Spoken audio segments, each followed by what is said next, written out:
ድቅድቅ ጨለማ ነው። መብራቱን አጥፍተውት ነው የሄዱት።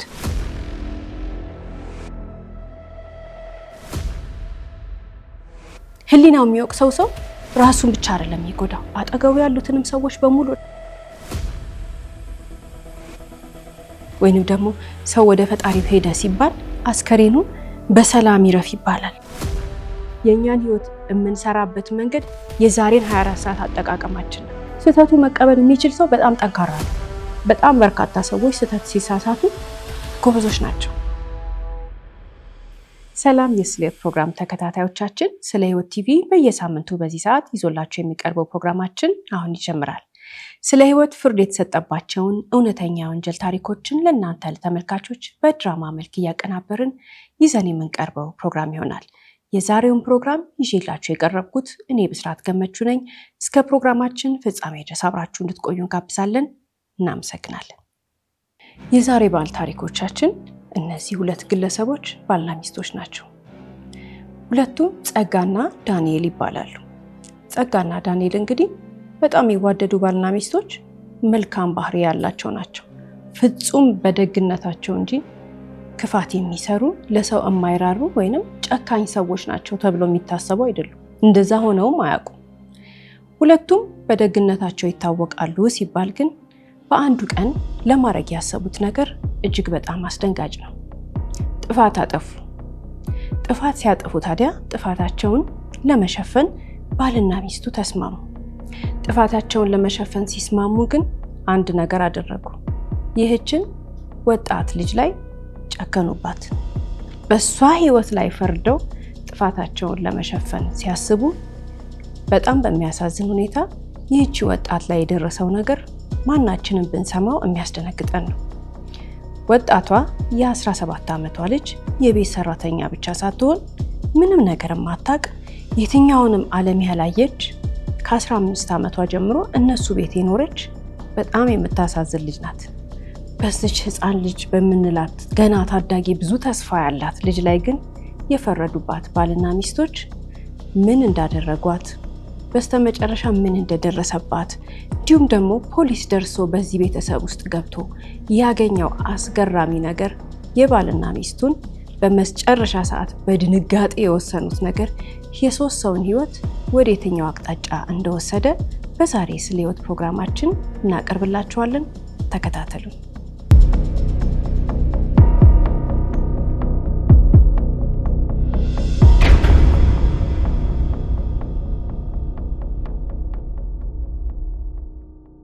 የዛሬ ባል ታሪኮቻችን ሶስቱ ግለሰቦች ፍጹም ባልታሰበ ሁኔታ ህይወታቸው የተቀየረበት ቀን የተጀመረው እንደ ማንኛውም ቀን ነው። እንደ ማንኛውም ቀን ስንል ጠዋት ተነስተው የሚፈልጉትን ነገር ወይንም ደግሞ ሩቲናቸውን ጠብቀው ቁርሳቸውን በልተው በሰላም እየዋሉ ነበረ። ሚስት ጸጋ ትባላለች ብለናል። የ36 ዓመት ሴት ስትሆን ይህች ግለሰብ የቤት እመቤት ናት። ቤቷን በጣም ቀጥ አርጋ ትይዛለች ይሏታል ሰዎች። ጸጋ እሷ የሰራችው ምግብ ነው ቤት ውስጥ የሚበላው። ታዲያ የቤት ሰራተኛዋ የምታግዛት ልብስ በማጠብና እንጀራ በመጋገር ቤት በማጽዳት ነው ይላሉ።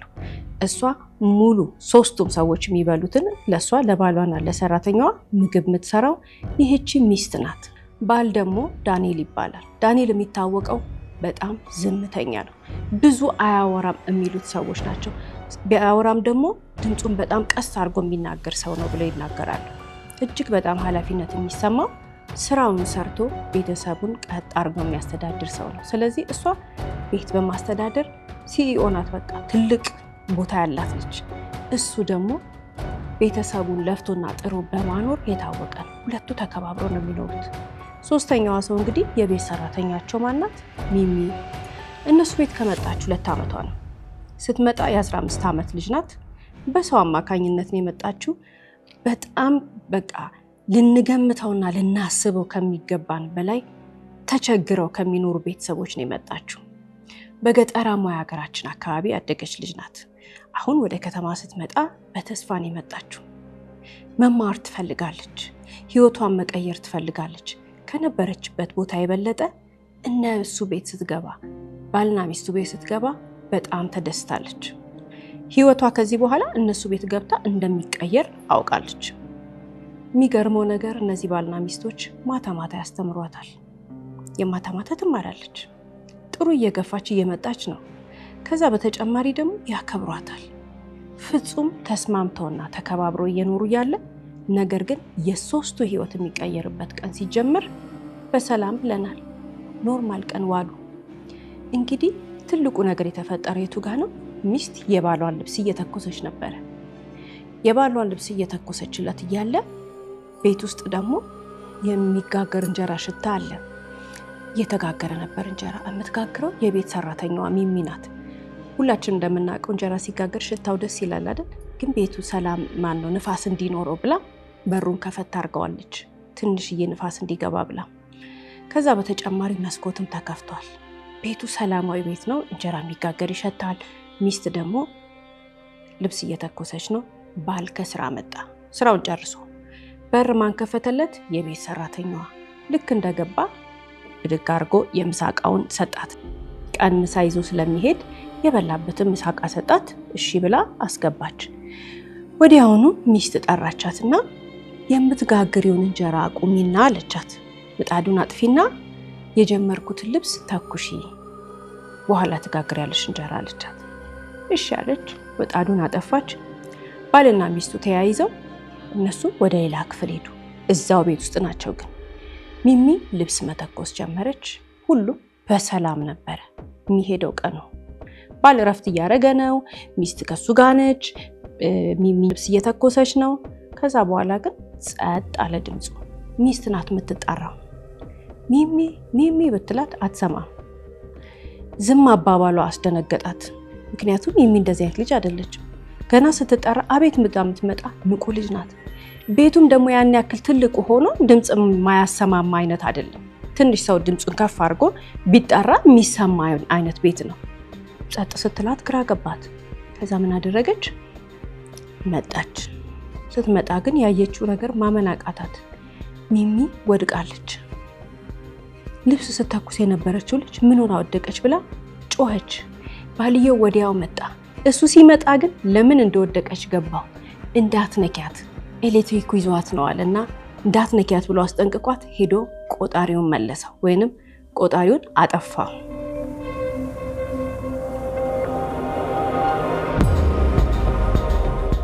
ምንድነው የተፈጠረው ያለን እንደሆነ ሚሚ ስተኩስበት ካውያው ተሰክቶበት የነበረው ሶኬት ወይንም ደግሞ ግድግዳ ላይ የነበረው ኤሌክትሪክ ያለው ሶኬት እንደዚህ ንቅል ብሎ ወጥቷል። ንቅል ብሎ መውጣት ብቻ አይደለም፣ ውስጥ ያሉት ነገሮች ተላልጠዋል፣ ተላቀዋል። ስለዚህ ማናችንን ብንነካው ሾክ የሚሰጠን ወይንም ደግሞ የሚገለን ጭምር ሊሆን ይችላል። እዛ ላይ ሚስትየው ስለምታውቀው ቀስ ብላ ተጠንቅቃ ሰክታ ነበር የምትጠቀመው። ሚሚ ታዲያ ጨርሳ ይሁን በመሀል ካውያውን ለማቀዝቀዝ ይሁን ለምን እንደሆነ አይታወቅም፣ ነክተዋለች፣ ወድቃለች። ስትወድቅ ግን ካውያው አልተነቀለም። እላይዋ ላይ እንዳደረገችው ነው ራሷን ስታ ወደቀችው። ራሷን ስታ ወደቀች። ካውያው ላይዋ ላይ እያቃጠላት ነው። ልጅቷ ራሷን አታውቅም፣ ራሷን ስታለች። እነሱ መተው ነው እንግዲህ ቆጣሪ አጥፍተው ካውያውን ነቅለው ሲያዩት በጣም በኃይል ተቃጥላለች በካውያው። ስንት ደቂቃ አናውቅም። እንግዲህ ሚስት እስከምትጠራት ድረስ ብዙ ደቂቃዎች አልፈዋል። ስንት ደቂቃ ነበር ወድቃ የነበረችው? ማንም የሚያውቅ የለም። ወዲያውኑ አነሷት፣ ወደ ሌላ ክፍል ወሰዷት። ወደ ራሷ ክፍል ትሪት እያደረጓት ዋሉ። በጣም ነው የተደናገጡት። ሚስት ምን አለች? ሕክምና ቦታ እንውሰዳት አለች። ባል አይቻልም አለ። ለምን? ጥፋተኛ ናችሁ እንባላለን፣ እናንተ አውቃችሁ ነው እንዲያረጋችኋት እንባላለን። ባትተርፍና ህይወቷ ቢያልፍ እንጠየቃለን። ስለዚህ እዚሁ ትሪት እናርጋትና ትዳን አሉ። ሚሚ ተመልሳለች። ህይወቷ አላለፈም። ራሷን ስታን የነበረው አይደል? ልክ የዛን ቀን እየዋሉ አንድ ቀን ሁለት ቀን እያለ ሲመጣ ራሷን እያወቀች ነው።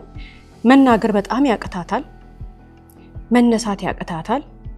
በጣም የሚያማት ነገር ደግሞ በእሳቱ የተቃጠለችው ነው። ኤሌክትሪኩ የሚያደረሰባትን ጉዳት የሚያውቀው እንግዲህ ሐኪሙ ነው። ከዚህ በኋላ ሚሚ ተጎድታ ተኝታለች።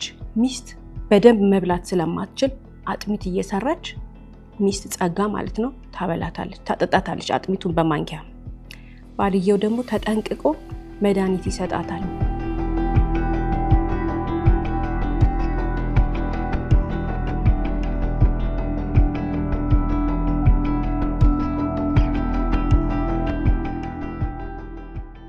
በተለይ በካውያ የተቃጠለውን አካባቢ እራሱ ሄዶ ከፋርማሲ መድኃኒት ገዝቶ መጥቶ እያጸዳ የሚቀባ ነገር ይቀባታል። ምን እንደሚቀባት አናውቅም።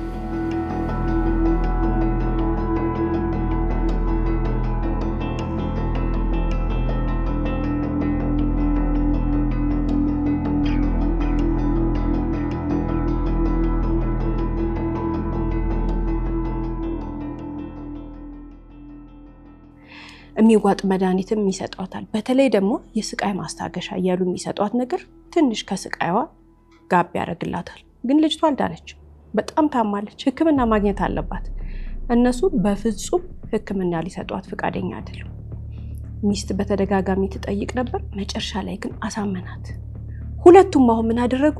ተስማምተው ተግባብተው ይህችን የ17 ዓመት ልጅ ሕክምና እንዳታገኝ ፈረዱባት። ምንድነው ምክንያታቸው ያለን እንደሆነ ምክንያቱ መጀመሪያ የባል ነው። ተጠያቂ እንሆናለን፣ ስለዚህ እዚሁ እናድናት ብሎ ወሰነ። ሚስት ሀሳቡን ተቀበለች።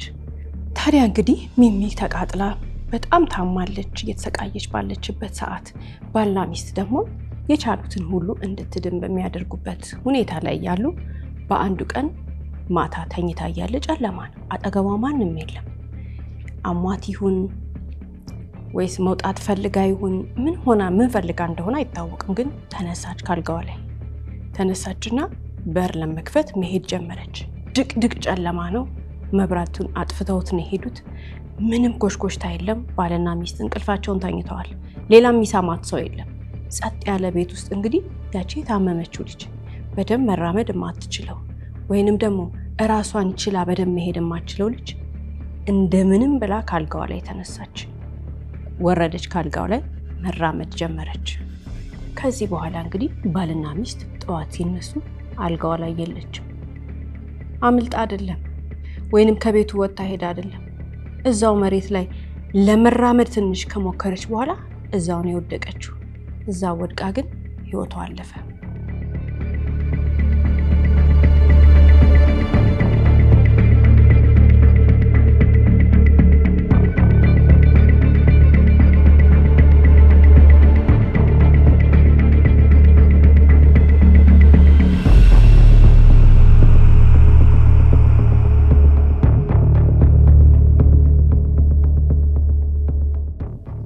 ይህች ልጅ ለመራመድ እየሞከረች ራሷን ለማዳን እየሞከረች ነው።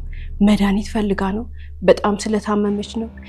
ስልክ መደወል አቅቷት ነው። እዛ ቤት ውስጥ ማንም የሚያውቅ የለም። ግን ከአልጋዋ ላይ ወርዳ የተወሰኑ እርምጃዎችን ከሄደች በኋላ እዛው መሬት ላይ ወድቃለች። ቁስሉ አለ። ኤሌክትሪክ ሲይዛት ሰውነቷ ምን እንደተጎዳ ሐኪም ባለሙያ ነው የሚያውቀው። ከዛ ውጭ ደግሞ ስትወድቅ ጭንቅላቷ የተመታበት አለ።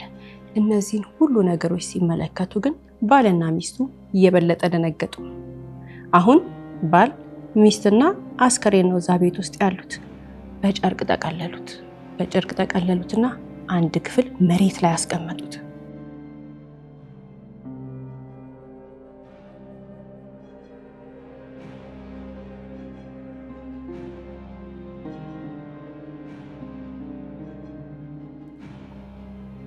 ከዚህ በኋላ ዝም ብለው ይተያያሉ። ባል ስራ አይሄድም። ምን እናርግ፣ እንናገር፣ አንናገር እየተባባሉ መመካከር ጀመሩ። በስተመጨረሻ አሁንም እነዚህ ሰዎች ጠንካራ አቋም አላቸው። ምን በፍጹም ሰው እንዲያውቀው ህግ እንዲያውቀው አልፈለጉ። ስለዚህ ወሰኑ። ምን አደረገ? ዳንኤል ወንድሙ ጋር ደወለና መኪና ስለሌለው እሱ ለ24 ሰዓት መኪናህን አበድረኛል። የራሱ ወንድም ነው፣ የሚወደው ወንድሙ ነው። ጉዳይ አለኝ ያለው ወንድምየው በነገረው በነጋታው ማታ ጀምሮ ጠየቀው። ተስማማ። መንዳት ይችላል፣ መንጃ ፈቃድ አለው፣ ይነዳል። ሲያገኝ መኪና ሄዶ ከወንድሙ ጋር መኪናውን ይዞ መጣ። ባልና ሚስት ሌሊት 8 ሰዓት ላይ ተነሱ። የዛን ቀን ተነሱና ማንም ሳያያቸው አስከሬኑን ይዘው መኪና ላይ ጫኑት። መኪና ላይ ከጫኑት በኋላስ ከ30 ኪሎ ሜትር በላይ ከቤታቸው ከ30 ኪሎ ሜትር በላይ ሄደው የሚያውቁት ጫካ አለ። ይህች ልጅ እንደማይፈለግ ዕቃ እዛ ላይ ጥለዋት ወደ ቤታቸው ተመለሱ። አሁን ከዚህ በኋላ አትመጣም፣ የት እንዳለች ማንም አያውቅም። አሁን አስከሬኑን ጥለው ከተመለሱ በኋላ ቤታቸው ገብተው ሚስት ሀናና ባሏ ተከፋፈሉ ስራ። ምንድነው? እሷ ቤት ውስጥ ያለውን የምስኪኗን የሚሚን እቃዎች ስብስብ አደረገች። ልብሶቿን፣ ሁሉም ጫማዎቿን፣ ሲሊፐሯን፣ ገላዋን የምትታጠብበት የገላ መታሻዋን፣ የጥርስ መፋቂያ ብሩሿን፣ ገላ መታሻዋን፣ ቅባት ማበጠሪያዋን፣ በቃ አንድ ሰው የሚጠቀምባቸው የራሱ የሆኑ ራሱን የሚንከባከብበት እቃዎች አሉ አይደል? እነሱን በጠቅላላ አንድ ነገር አላስቀረችም። እንዳለ ስብስብ አደረገቻቸው። እዛ ቤት ውስጥ እንዳልኖረች ሁሉ በቃ ኤግዚስት እንደማታድርግ ከዚህ በኋላ እንደማትመጣ ስላወቁ እቃዋን ስብስብ አደረጉ። ስልኳን አልቀረም፣ የስልክ ቻርጀሯን አልቀረም። ሁሉን ነገር አንድ ቦታ ላይ ያደረገችና የእሷ ኃላፊነት እሱ ነው። አውጥታ ጣለች፣ ወደደች። ቆሻሻ ገንዳ ውስጥ ነው የጨመረችው። ባልየውስ እሱ ደግሞ ተዘጋጀ። ስልክ ከተደወለ የሚመልስ መልስ ካመጧት ሰዎች፣ ካገናኟቸው፣ ካስተዋወቋቸው፣ ከ2 ዓመት በፊት እዚህ ቤት ስትገባ ያስገቧት፣ እረፍት ብላ የምትሄድባቸው ዘመዶች አሏት። ገጠርም ቢሆን ደግሞ ወላጆች አሏት የሚወዷት። እነሱ ሁሉ በ8ኛው ቀን ተንጫጩ። ልጃችን እያሉ ሲደውሉ የባል ስራ ስልክ መመለስ አይደል? መለሰላቸው። ምን እያለ? የለችም። ለሚስቱም ይሰጣታል አንዳንዴ እንድትመልስ። የት ሄደች ሲባሉ ቤተሰብ ታሞብኛልና ልጠይቅ ብላን ወጥታለች። እቃዋን በሙሉ ይዛ ነው ሄደችው። እኛ የት እንደሄደች አናቅም አሉ። ግን ያመጣቻት ያክስቷ ልጅ አለች፣ ለእነሱ ቅርብ የሆነች ወይንም ደግሞ እዛ እሷ የምትኖርበት አካባቢ ላይ ቤት ተከራይታ የምትኖር ያክስቷ ልጅ አለች። እሷ ሲብስባት ቀናት እያለፉ ሲመጡ ደነገጠችና መጣች። ጠየቀቻቸው፣ ተከራከረቻቸው። ከዚህ በኋላ መልስ ስታጣ ምን አደረገች? ጎበዝ ልጅ ናት፣ ፖሊስ ጋር ሄደች። ፖሊስ ጋር ሄዳ እህቴ እንደዚህ ሆናለች ብላ ሁሉን ነገር አስረዳች። የሚያስገርመው ነገር ግን ስልኳ እኮ ይጠራል አለች ለፖሊስ። ግን የሚያነሳው ወንድ ነው። ወንድ ጋር ሄዳ ነው፣ ለወንድ ስልኳን ሰታ ነው። ከዚህ በኋላ ፖሊስ ፋይል ከፍቶ ምርመራውን ጀመረ። ጠፋች የተባለችው የ17 ዓመቷ ልጅ እንግዲህ የት እንደገባች ፍለጋ ሲጀምር መጀመሪያ የጠየቀው ባልና ሚስቶቹ ነው። ባልና ሚስቶቹ ተጠየቁ። እንግዲህ እያንዳንዳችን የምንረዳው እንደ ሰው አለ አይደል? ፖሊስ ግን በጣም ብዙ አይን፣ በጣም ብዙ ሀሳብ ነው ያለው። ይህች ልጅ የት ነው ያለችው፣ በህይወት አለች፣ በህይወት የለችም የሚለውን ሁኔታው ገና ክስ ሲጀመር ነገሩን ስለሚረዳ ፖሊስ የብርበራ ፍቃድ አወጣ። የብርበራ ፍቃድ አውጥቶ ቤታቸው ተፈተሸ። ከዛ በኋላ አሁንም ፖሊስ የራሱ አሰራር አለው። እንግዲህ እች ልጅ እንደተገደለች ተጠራጥሯል። ቤት ውስጥ ተቀብራ ይሆን ወይ ተብሎ ሁሉ ነገር ግቢው በሙሉ ተበረበረ። የመታጠቢያ ቤት የምንለው ጉድጓድ አለ አይደለም? ትልቅ የተቆፈረ ጉድጓድ፣ እሱ ሳይቀር ተፈተሸ። የለችም። አሁንም ፖሊስ ስራውን ሲቀጥል ከዚህ በኋላ ቤተሰቦቿ አምጡ እያሉ ይጮሃሉ። እነሱ አላየንም ይላሉ። ባልና ሚስት ሲጠየቁ በኮንፊደንስ ነው የሚናገሩት። ምንድን ነው የሚሉት? ቤተሰብ ልጠይቅ ብላ እቃዋን በሙሉ ይዛ ሄዳለች። እቃዋ በሙሉ ከቤቱ ጥርግርግ ብሎ የወጣበት አወጣት ግን የራሱ መልእክት አለው። አትመለስም ማለት ነው። ከዚህ በኋላች ልጅ አትመጣም ማለት ነው ለፖሊስ። ስለዚህ ብርበራውን ሲያደርግ፣ ፍተሻውን ሲያደርግ አስክሬን ያጣው ፖሊስ በሌላ እንግዲህ በራሱ መንገድ ሄደና ይሄንን ግለሰብ አገኘ። ይሄ ግለሰብ ስልኳን ዘና ብሎ የሚያነሳው ግለሰብ ሲሆን ማነህ ተብሎ ሲጠየቅ ተናገረ። ማንነቱ አያውቃትም። ስልኩን ከየት አገኘኸው? ከነ ቻርጀሩ ከዚህ ሰውዬ ነው የገዛሁት አለና እሱ ደግሞ ሌላ ሰው አመጣ። እሺ ሌላ የመጣው ሰውዬ እቃውን ምንድን ነው ሲባል፣ ወይንም ደግሞ ማነህ አንተ ከየት አገኘኸው ይሄን ስልክ ሲባል፣ አይ አንድ ላይ ተጠቅልሎ ከነዚህ እቃዎች ጋር ያገኘው ስልኳን፣ ስለዚህ ባለቤት ስለሌለው ሸጥኩት አለ። ስልኩ ሳገኘው ኦፍ እንኳን አልተደረገም ማለት የገዛው እንግዲህ እሱ አገኘው፣ ለግዛኛው ሸጠለት ስልኳን ለሚያነሳው። ስልኳን የሚያነሳው ደግሞ ስልክ ከነሲም ካርዱ አገኘ፣ ሲጠቀምበት ቆየ። ከዚህ በኋላ ነው እንግዲህ ፖሊስ እቃውን ሲመለከት ተሰብስቦ አንድ ቦታ ተጥሏል። ያው የቆሻሻ መጣያ ገንዳ ውስጥ ሁሉ ነገሯን አገኘው። ማበጠሪያዋ፣ ልብሶቿ፣ ቅባቶቿ፣ የምትጠቀምባቸው እቃዎች በሙሉ ጫማ፣ ሁሉ ነገሯን አንድ ላይ ከነስልኳና ከነስልክ ቻርጀሯ ያገኘው ሰውዬ ይሄው ብሎ ሁሉ ነገር ለፖሊስ ሲሰጥ፣ የዛን ጊዜ ፖሊስ ይህች ግለሰብ እንደተገደለችና አንዳች ነገር እንዳለ እንግዲህ በራሱ የምርመራ ቴክኒክ ደረሰበትና አስከሬኑን ማሰስ ሲጀምር፣ በሌላ በኩል ደግሞ አንድ የተፈጠረ ነገር አለ። ምንድነው? ጫካ ውስጥ የሰው አስከሬን አየን ብለው ሰዎች ጥቆማ፣ አሁን እነሱ ለአካባቢያቸው ፖሊስ ተናግረዋል። የአካባቢያቸው ፖሊስ ደግሞ ይህች ልጅ የማን ልጅ ናት ማን ናት ብለው መታወቂያ የላት፣ ምንም እሷ ማንነቷን የሚገልጽ ነገር የለም። የቤት ልብስ የለበሰች በጣም የምታሳዝን ልጅ ወድቃን የተገኘችው። ሲያገኟት አስከሬኗ በጣም ያሳዝናል። ምክንያቱም እነሱ ጋር የተወሰነ ቀን አድሯል። ስትገኝ በጣም ታሳዝናለች። ወይንም ደግሞ ሁላችንም ብናየው በጣም ይዘገነነን አይነት ሁኔታ ላይ ነበረች። አገኟት፣ አስገቧት። አስከሬን የሚፈልግ ሰው እስከሚመጣ እየተጠበቀ ነው።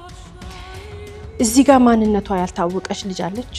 ወይንም ደግሞ እዚህ ጋር የማን ልጅ ናት እች ልጅ፣ ወይ የማን ሚስት ናት እች ልጅ፣ የማን እህት ናት እች ልጅ እያለ የሚጨነቅ ፖሊስ አለ። በሌላ በኩል ደግሞ አስከሬን የጠፋበት ፖሊስ አለ። ሁለቱም ቡድን ተገናኘ። ሲገናኝ ከዚህ በኋላ አስከሬኑ የእሷ ነው ወይ ወይንም ደግሞ ይሄ አስከሬን የሚሚ ነው ወይ ተብሎ ማጣራት ሲደረግ እሷ መሆኗን ቤተሰቦቿ ለዩ። እሷ መሆኗን ተረጋገጠ። አሁንም ፖሊስ የራሱ ቴክኒክ አለው። እሷ መሆኗን ካረጋገጠ በኋላ ሁለቱ ግለሰቦች ላይ እንደገና ሌላ ምርመራ ተጀመረ። ሊክዱም ሊያስተባብሉ ምንም ሊሉ በማይችሉበት ሁኔታ በመረጃና በማስረጃ ሲያፋጥጣቸው ባል ሽምጥጥ አድርጎ ካደ። ሚስት ግን በመጨረሻ ያደረጉትን ነገር ሁሉ አመነች። የተፈጠረውን ነገር ምን እንዳደረጉ መቼ እንዳደረጉ ሁሉን ነገር ገለጸች። ታዲያ ባለመኪናው ለ24 ሰዓት መኪናውን ያበደረው ግለሰብ ተጠራ። እሱ ሲጠራ የሚያውቀው ነገር የለም። አስከሬን ሊጣልበት እንደሆነ መኪናው አላወቀም። በጣም ነው የደነገጠው። እውነት መሆኑን ፖሊስ አረጋግጧል። ልጁ የባል ወንድም የሚናገረው ነገር ሁኔታው እንዴት ነበረ ሲባል ስሰጠው መኪናው ኖርማል ነበር አለ። ስመልስለት ግን በደንብ ተጣጥቦ ነው የመጣው አለ። አስተጣጠቡ ትኩስ አንዳንድ ወንበሩ ምናምን የታጠበባቸው ሽታ በደንብ ነበረው፣ ግን በጣም ታጥቦ ነው የመጣው አለ። ወንበሩ ሳይቀር ጎማዎቹ፣ የመኪናው ውስጥ ሁሉ ነገሩ በኃይል ታጥቦ ነው የመጣው አለ።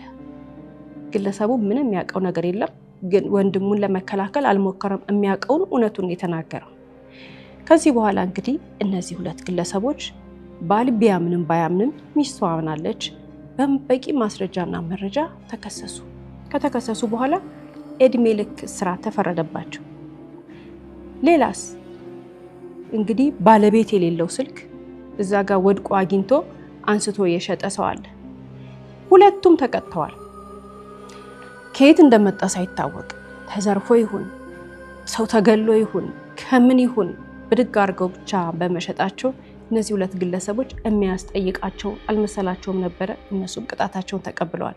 እዚህ ውስጥ ነፃ ያወጣው ወንድምየው ምንም የሚያውቀው ነገር ስላልነበረ ባለመኪናው ማለት ነው። ግለሰቦቹ እንግዲህ የሚያሳዝነው ነገር በአንድ ወቅት ሰላማዊ የሆነ ቤተሰብ ተሳስበው የሚኖሩ ግለሰቦች ሶስቱም ህይወታቸው ወደ አልተጠበቀ መንገድ ሄደ ማለት ነው። ሚሚን ስንመለከታት በጣም ተስፋ ያላት ከሀገሯ ስትመጣ ለራሷ ብቻ ሳይሆን ለቤተሰቦቿንም ችግር ለመቅረፍ ጉልበቷን ለመጠቀም የወሰነችው የ15 ዓመት ልጅ ሆና ነው። የሚያስገርመው ነገር ከሚስት ጋር እኮ በጣም ተስማምተው ነው የሚኖሩት። ጸብ የለም በቤታቸው። አሰሪዋን በጣም ነው የምትወዳት፣ ታከብራታለች። እንደሷ መሆን ነው የምትፈልገው። ከሷ ህይወት ብዙ ነገር ትማራለች። ባልየውን ቀና ብላ እንኳን አታየው። ደህና ዋልሽ ደህና አደርሽ ነው የሚባባሉት እንጂ ባልየውን እንኳን በደንብ አነጋግረው አታውቅም። ሁሉም እዛ ቤት ውስጥ ያለ ሰው ተከባብሮ ተስማምቶና ተፋቅሮ ነው የሚኖረው ስንል ወደ ባልና ሚስቱ ደግሞ ስንመጣ ረጅም ዓመት አብሮ የኖሩ የሚዋደዱ ድምጻቸው ማይሰማ ተከባብሮ ተሳስበው የሚኖሩ ግለሰቦች ናቸው። ፍቅራቸውን ዛሬ ሁሉም ሰው ይናገራል። በጣም ይዋደዳሉ፣ በጣም ይስማማሉ፣ በጣም ይከባበራሉ። እነዚህ ሁለት ግለሰቦች ጨካኞች ናቸው ወይንም ራስ ወዳዶች ናቸው ተብሎ ሊነገርበት የሚችል ነገር ከዚህ በፊት ተገኝቶባቸው አያውቅም። ህይወታቸው ሁሉ መስመሩን ስንመለከተው ስርዓት ይዞ ይመጣል።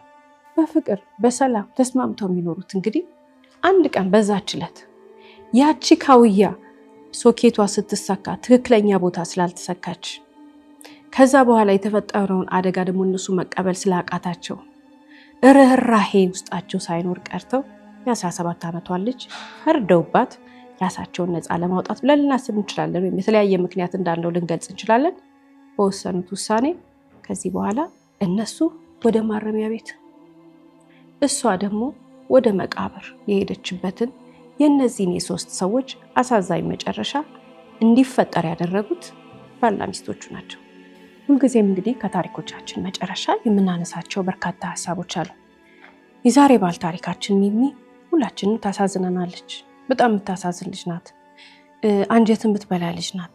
ቁጭ ብለን ህይወቷን ስናስበው ይሄ ነገር ባይገጥማት ኖሮ እንደ ኩዮቿ ወይንም ደግሞ ሁላችንም በእሷ እድሜ ያለንን የተሰጠንን የህይወት ኦፖርቹኒቲ ተጠቅማ ህይወቷን የታደርስ ነበር። የመኖር መብቷ፣ የመማር መብቷ፣ የመስራት መብቷ፣ እንደ ኩዮቿ የምትፈልገውን ነገር የማድረግ መብቷ ሁሉ ተጠብቆላት ቢሆን ኖሮ ይች ልጅ ምን አይነት ህይወት ትኖር ነበር ብለን ስናስብ ሁላችንም እናዝናለን።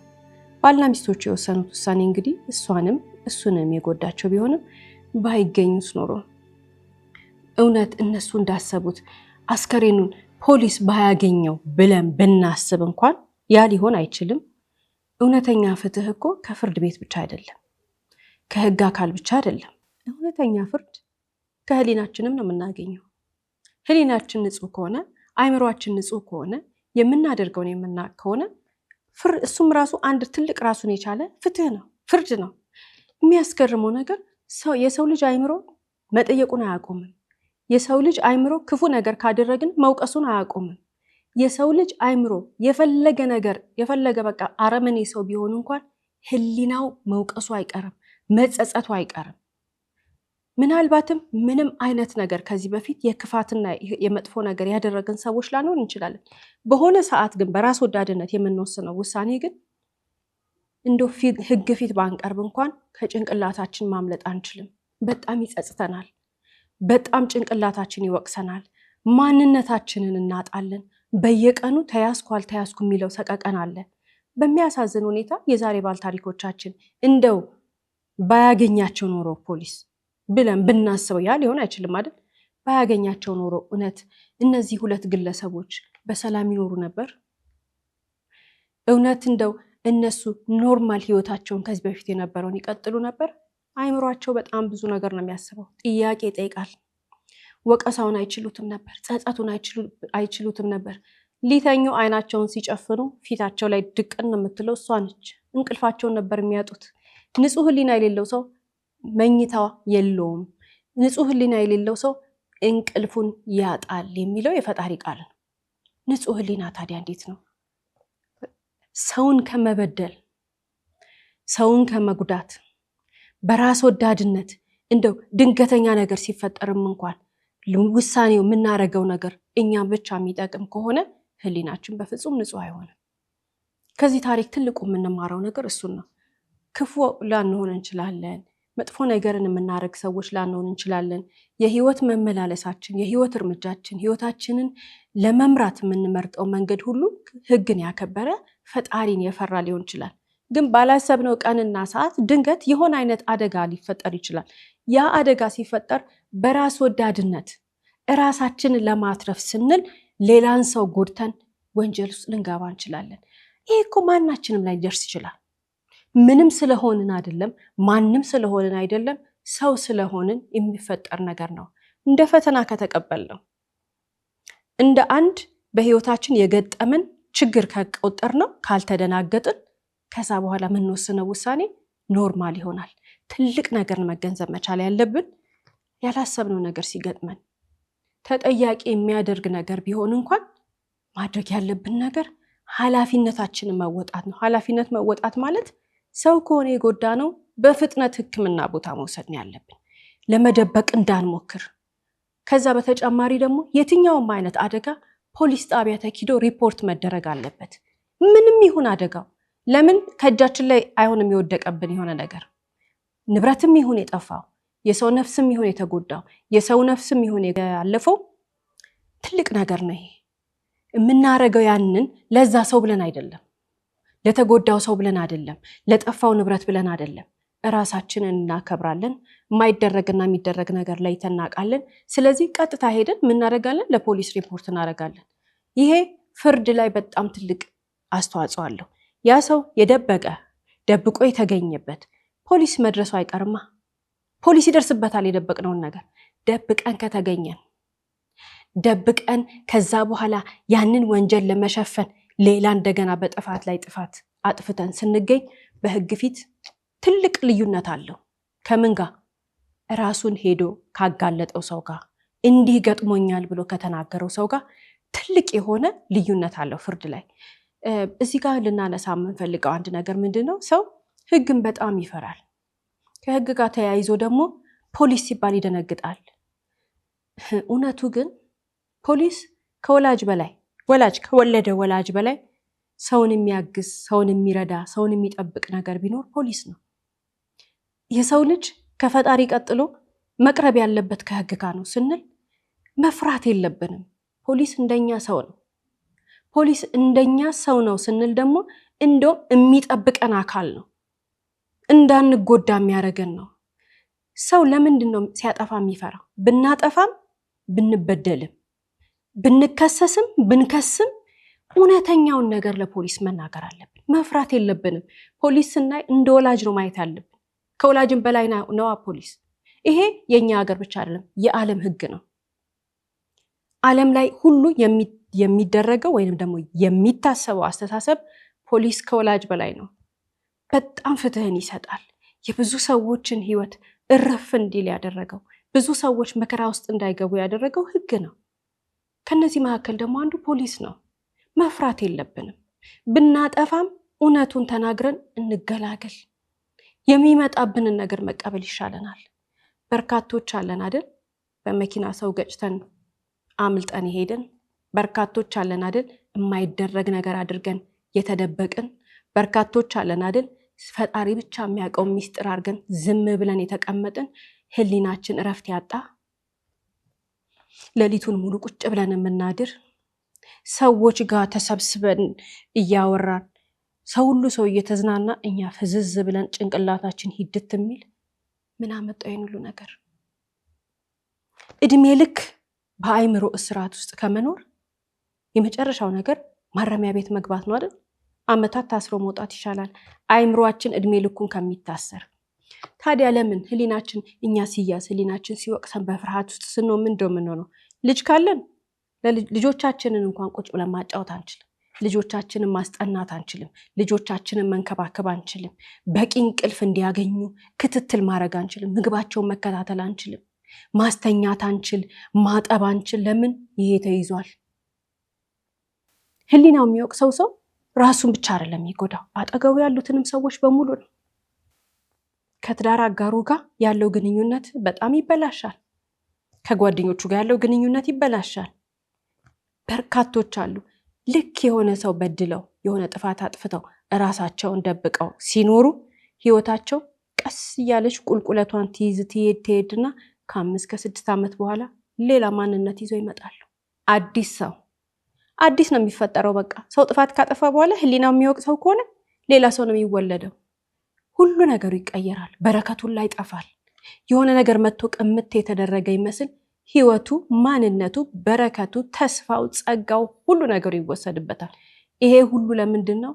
ግፍ ከመስራት፣ ሰውን ከመበደል፣ ሰውን ከማንገላታት ባለፈ ደግሞ ሚስጥር ነው ብሎ አይደረስበትም ብሎ ደብቆ ከመኖር የሚመጣ ጉዳት ስለሆነ ከዛሬ ባል ታሪኮቻችን ተነስተን ልንል የምንፈልገው ነገር ሁላችንም መጥፎ ነገር ካደረግን፣ በህግ ፊት የሚያስጠይቅ ነገር ካደረግን፣ ሰው ጎርተን ህክምና የሚያስፈልገው ከሆነ በፍጥነት ወደ ህክምና ቦታ መሄድ፣ ከዛ ቀጥሎ ደግሞ ለፖሊስ ሄዶ ያደረግነውን ነገር እውነታውን መናገር ይገባናል።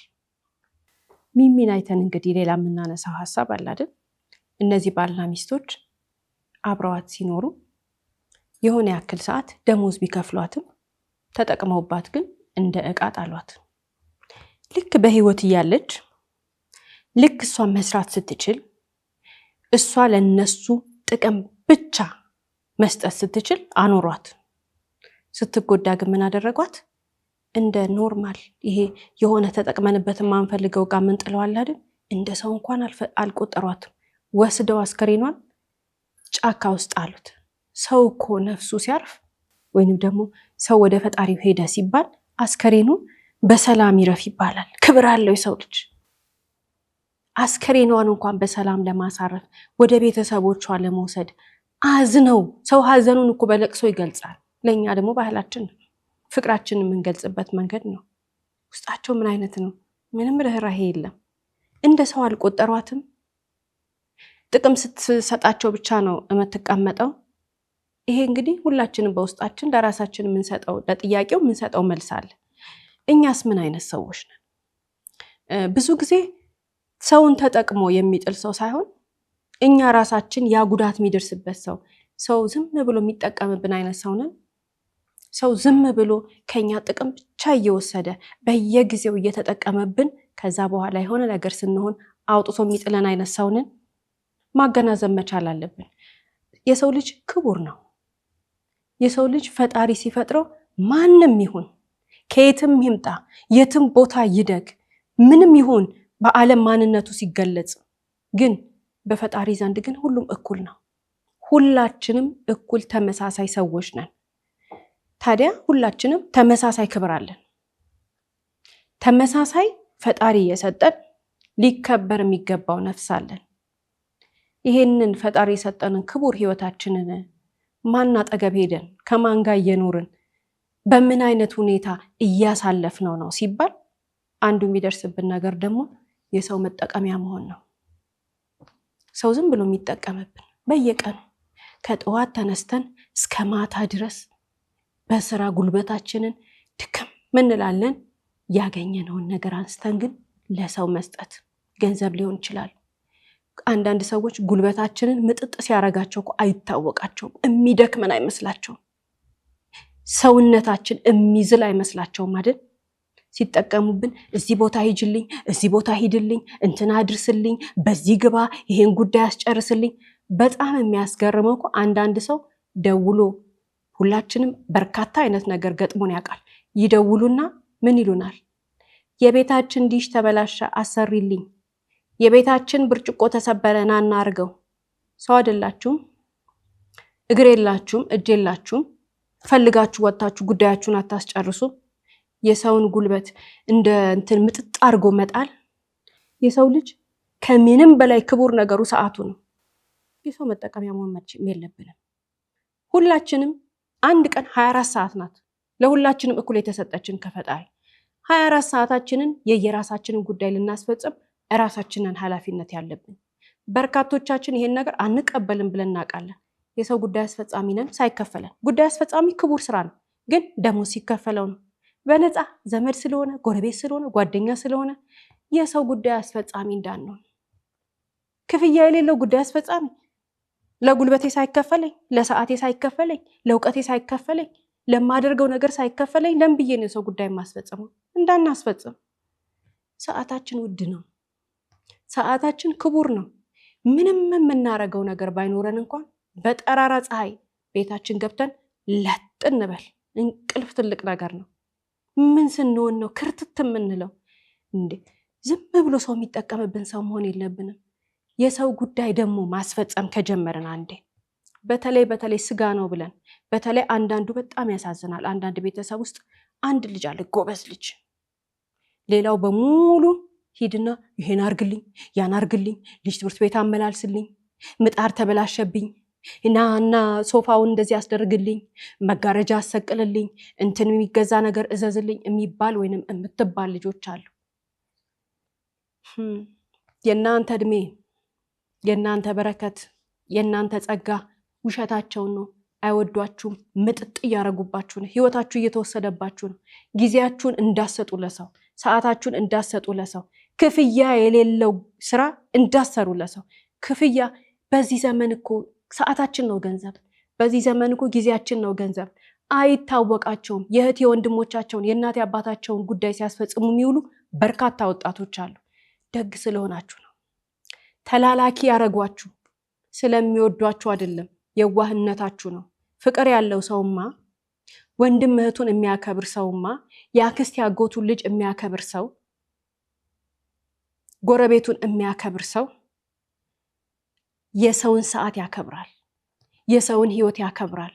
የኔን ጉዳይ ሲያስፈጽምልኝ፣ የኔን ጉዳይ ስታስፈጽምልኝ እድሜዋ ያልፋል፣ ወጣትነቷ ያልፋል፣ የስራ ዘመኗ ይበላል ወይ የስራ ዘመኑ ይበላል ብሎ ስለሚያስብልን ሂድና ጉዳይ አስፈጽም ሲል አይኖርም።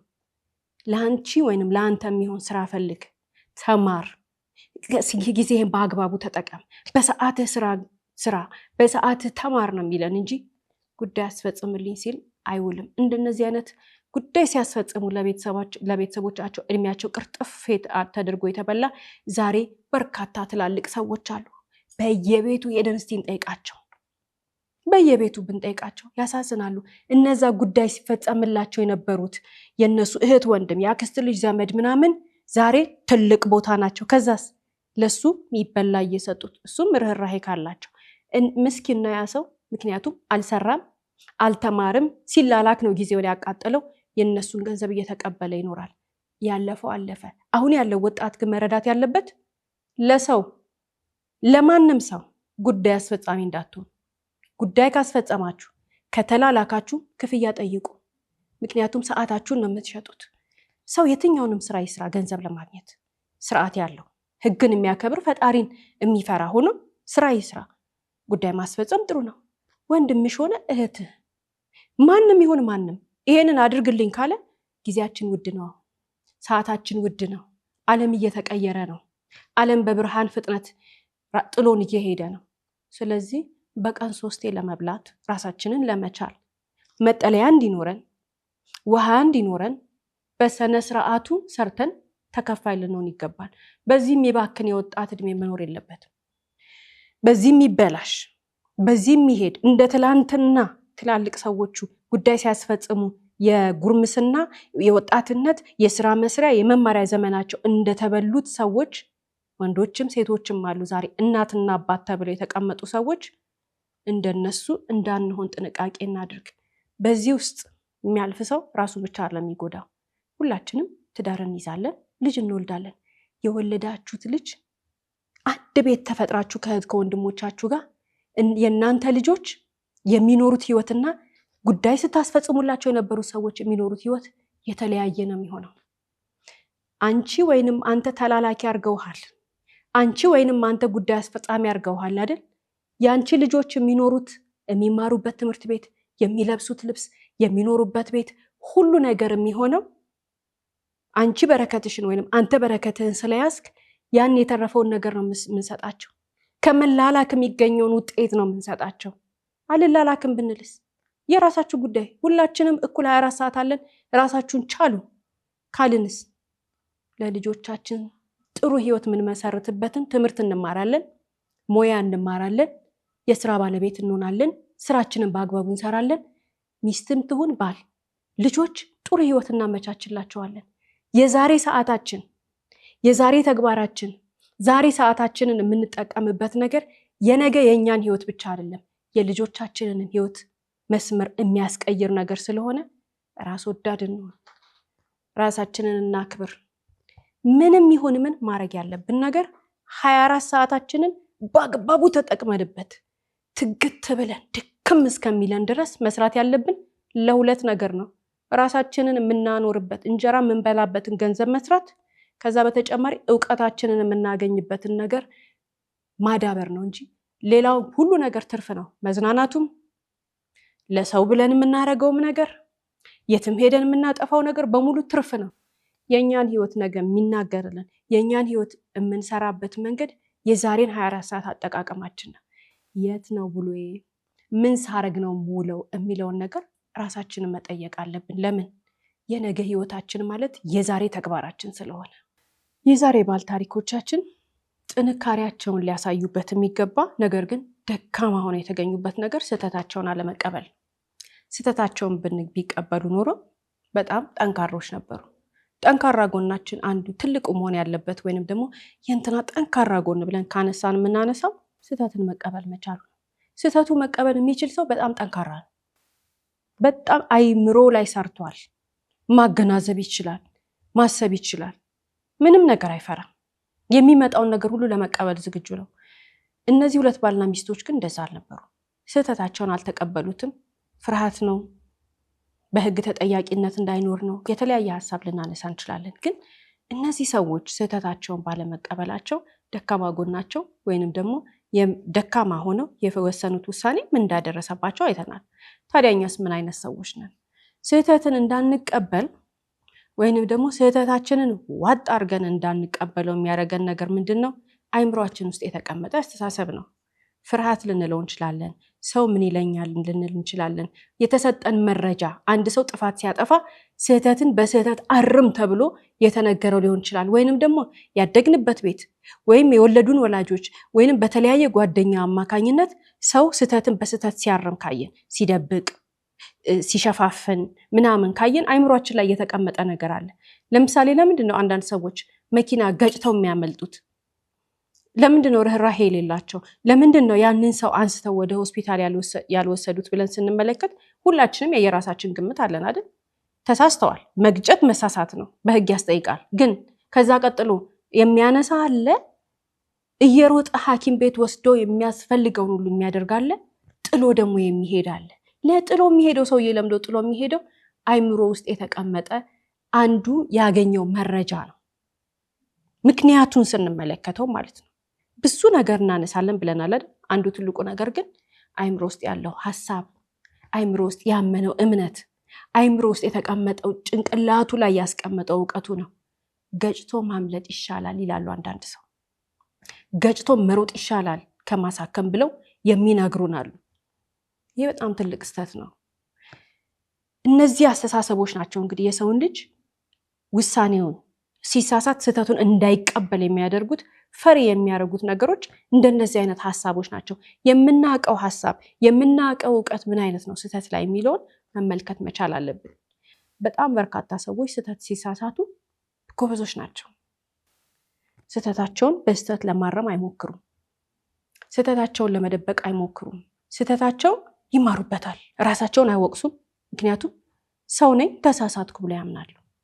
ቀጥሎ ምን ያደርጋሉ? ያንን ስህተት የሚያስተካክሉበትን ነገር ያደርጋሉ። በፍጹም አይደብቁም። በፍጹም ለመደበቅም አይሯሯጡም። በፍጹም ራሳቸውን ሸሽገው አይጨነቁም። እንደሚያደርጉት ተናግረው ይገላገላሉ። እኛ ግን ለብዙ ሰዎች የምንነግረው ነገር፣ እኛ ግን በተለይ በመጪው ትውልድ ላይ በወጣቱ ላይ የምንሰራው ስራ፣ በምናሳድጋቸው ልጆች ላይ የምናስቀምጠው የምናሳርፈው ወይንም ደግሞ አይምሯቸው እንዲኖራቸው የምናደርገው ኢንፎርሜሽን ከነዚህ ነገሮች ሁሉ መታቀብ መቻል አለበት። ደብቅ፣ ዋሽ ወይንም ደግሞ በተግባር እያሳየናቸው እንደነዚህ አይነት መንገዶች መሄድ የለብንም። አንድ ነገር ተሳሳትን፣ ስህተታችንን በግልጽ ነው መናገር ያለብን። መሳሳትና መደበቅ ወይንም ደግሞ መሳሳት ወንጀልም ሆኖ ሰው የሚሆን ንብረት ጎድተን መደበቅ ሰው ባይደርስበትስ? ፈጣሪ ተመለከተን ግን ፈጣሪ ንቀን ዝም ብንልስ? እውነት የራሷ መንገድ አላት። እውነት የምትወጣበት ቀን አለ። እውነት ተደብቃ አትቀርም ሲባል ቀልድ አይደለም። እውነት የሆነ ነገር አድርጋ ሹልክ ብላ ራሷ መታ ነው የምትናገረው። እውነት አፍ የላትም። እውነት እንደኛ ስጋ የለበሰች ሰው አይደለችም። እውነት አትነካ፣ ሰው አያሸታት፣ ሰው አይሰማት አይደል? ምንም ነገር አይደለችም። ወይ በምላሳችን አንቀምሳትም። እውነት ሐሳብ ነው፣ ግን ኢነርጂ አለው። ራሱ መንገድ ፈልጎ መጥቶ በው ብሎ ይፈነዳል። እውነት አይደበቅም። ሐሰት አይደበቅም። መቼም ይሁን መቼ 1 ዓመት የሚፍጅ 1 ቀን፣ 10 ዓመት የሚፍጅ 20፣ 30፣ 40 ዓመት፣ 50፣ 60 ዓመት፣ እውነት ግን ቀኗን ጠብቃ ትወጣለች። አትደበቅም። ይሄ ግንዛቤ ካለን አንዋሽም። ስህተታችንን እንናገራለን። ስህተታችንን ግልጽ አድርገን እንናገርና ሰላም እንሆናለን። እንደዚህ ሳናደርግ ራሳችንን ካገኘ ነውስ? ራሳችንን ውሸታም ሆኖ ካገኘ ነው፣ ስናጠፋ ስንደብቅ፣ ከትንንሽ ነገር ጀምሮ የሆነ ነገር ስናደርግ ድብቅ የምናደርግ ሆኖ ባህሪያችንን ካወቅ ነውስ? ችግራችንን አምነን ይሄንን ራሳችን ላይ መስራት መቻል አለብን። ይሄ በጣም ከአይምሮ አስተሳሰብ ጋር ኢሞሽናል ማቹሪቲያችን፣ በውስጣችን የተቀመጠ እውቀት፣ በአይናችን እያየን ያደግነው ነገር፣ በጆሮአችን ከሰማነው ነገር ጋር ስለሚያያዝ ራሳችን ላይ መስራት መቻል አለብን። እውነትን ተናግረው ራሳቸውን ጠብቀው የሚኖሩ ሰዎች ግርማ ሞገሳቸው ያስታውቃል። እውነትን ተናግረው ህይወታቸው በእጃቸው የያዙት ፍሬ ሁሉ ይናገራል።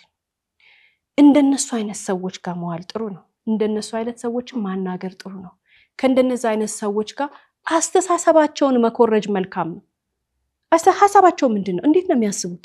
ምንድን ነው ጭንቅላታቸው ውስጥ ያለው ግንዛቤ የሚለውን ነገር ብናስተውል እንደነዚህ አይነት ሰዎች ለህይወታችን ለአእምሯችን ትልቅ ምግብ ናቸው።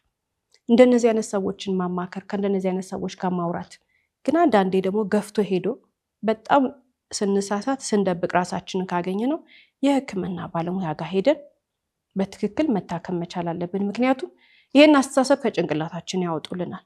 ይሄ ህመም ነው ወይ ለምዶ ባለሙያ ጋር የሚሄደው አልታመምኩም ለምንድነው ይሄንን ነገር ማጋነነው ብለን እንዳናስብ የህክምና ወይም የስነልቦና ባለሙያ ጋር መሄድ ማለት መታከም ማለት እንደንትን መውሰድ የለብንም።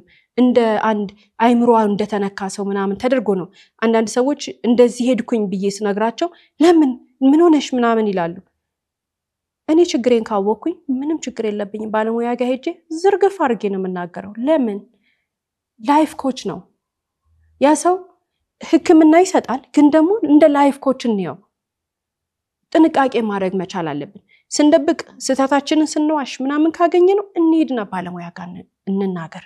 የዛን ጊዜ በጣም ትልቅ መፍትሄ እናገኛለን። ይሄንን የምናረገው ለተጎዳ ሰው ብለን አይደለም፣ ለበደልነው ሰው ብለን አይደለም፣ ላበላሸነው ላጠፋነው ንብረት አይደለም፣ ወይም ደግሞ ሳናቅ እኮ ነው ሊደረግ የማይገባ ነገር አድርገን ለተጎዳው ሰው አይደለም፣ ለተጎዳው ንብረት አይደለም፣ ለራሳችን ነው፣ ለህሊናችን ነው። እረፍት ያለው ህሊና እንዲኖረን፣ ሰላማዊ እንቅልፍ እንድንተኛ፣ ኃላፊነታችንን በአግባቡ እንድንወጣ፣ ስራችንን በአግባቡ እንድንሰራ፣ ቀናችን ሰላማዊ እንዲሆን፣ ያለን የትዳር አጋር ከሆነ ፍቅረኛ ከሆነ በሰላም ሪሌሽንሺፓችን በሰላም ለመጠበቅ፣ ልጆች ካሉን ልጆቻችንን በአግባቡ እንድናሳድግ፣ ምንጦራቸው ወላጆች ካሉን እነሱን በስነ ስርዓት እንድንጦር፣ ለጓደኞቻችን መልካም ጓደኛ እንድንሆን ንጹህ ህሊና ያስፈልገናል። ያ ደግሞ የሚሆነው ህሊናችንን ከሚቆረቆር ነገር ነፃ የሆነ ተግባር ሲኖረን ሲሆን ያንን ስናረግ ስናጠፋና ህሊናችን የሚቆረቆር ነገር ስናረግ ካገኘን ግን ባለሙያ ጋር መሄድ በጣም ትልቅ መፍትሄ ነው። እስከ ፕሮግራማችን ፍጻሜ ድረስ አብራችሁን ስለቆያችሁ እናመሰግናለን። ሳምንት በተመሳሳይ ሰዓት በአዲስ ታሪክ እንደምንቀርብ እየገለጽን እንደተለመደው በአድራሻችን አስተያየቶቻችሁን ላኩልን። እስከ ሳምንት ድረስ ቸርን ሰንብት።